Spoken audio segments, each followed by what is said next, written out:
Et toujours au sujet du conflit en Ukraine, les chefs de diplomatie américains et russes se sont parlé. Anthony Blinken a annoncé avoir eu une discussion franche avec Sergueï Lavrov. C'est le premier entretien entre les deux hommes depuis le début de l'invasion russe en Ukraine. Anthony Blinken qui a prévenu que le monde ne reconnaîtrait jamais l'annexion de territoire ukrainien par la Russie. On fait le point sur la situation avec notre correspondant à Washington, Antoine de Pressigou.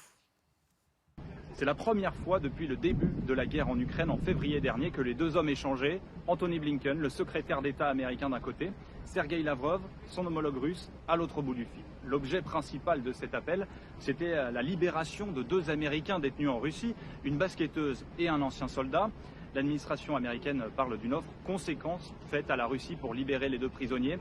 Il pourrait s'agir d'un échange, les deux Américains contre un Russe condamné aux États-Unis pour trafic d'armes. Cette conversation téléphonique a été franche et directe. Ce sont les mots employés par le chef de la diplomatie américaine. D'autant qu'Anthony Blinken a également menacé le Kremlin concernant la guerre en Ukraine. Il a affirmé que d'autres annexions de territoires ukrainiens ne seraient jamais reconnues et auraient des coûts supplémentaires très importants pour la Russie, en référence, vous l'aurez compris, aux sanctions déjà mises en place.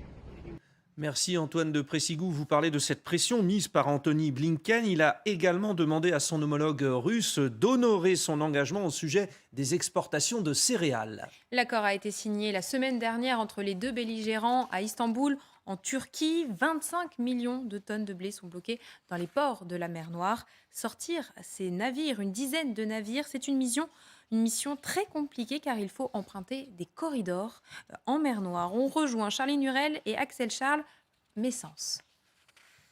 Exactement. Alors l'information, ce qu'on pensait, c'était qu'il y allait avoir une opération de déminage pour pouvoir créer ces couloirs maritimes. Et finalement, on a appris que ces couloirs, ils existaient déjà parce que lorsque les Ukrainiens ont miné la mer Noire, évidemment, pour se prémunir d'une attaque des forces russes, ils ont créé ces couloirs qui ne sont pas minés. Alors tout le travail des experts depuis plusieurs jours, c'était de redessiner cette trajectoire parce qu'attention, il n'y a pas de marge d'erreur possible, hein, vous comprenez bien. Et donc il y a aussi une opération qui est compliquée, qui est risquée, parce que déjà on sait qu'il y a certaines mines qui sont en dérive sur la mer Noire, donc évidemment il ne faudrait pas tomber sur l'une de ces mines. Et puis l'autre partie un peu intéressante, c'est que ces corridors, les bateaux vont les emprunter. Alors toute la question maintenant, c'est de savoir comment les Ukrainiens vont se prémunir, parce que les forces russes vont les voir, ces bateaux, ils vont les voir, ces corridors non minés.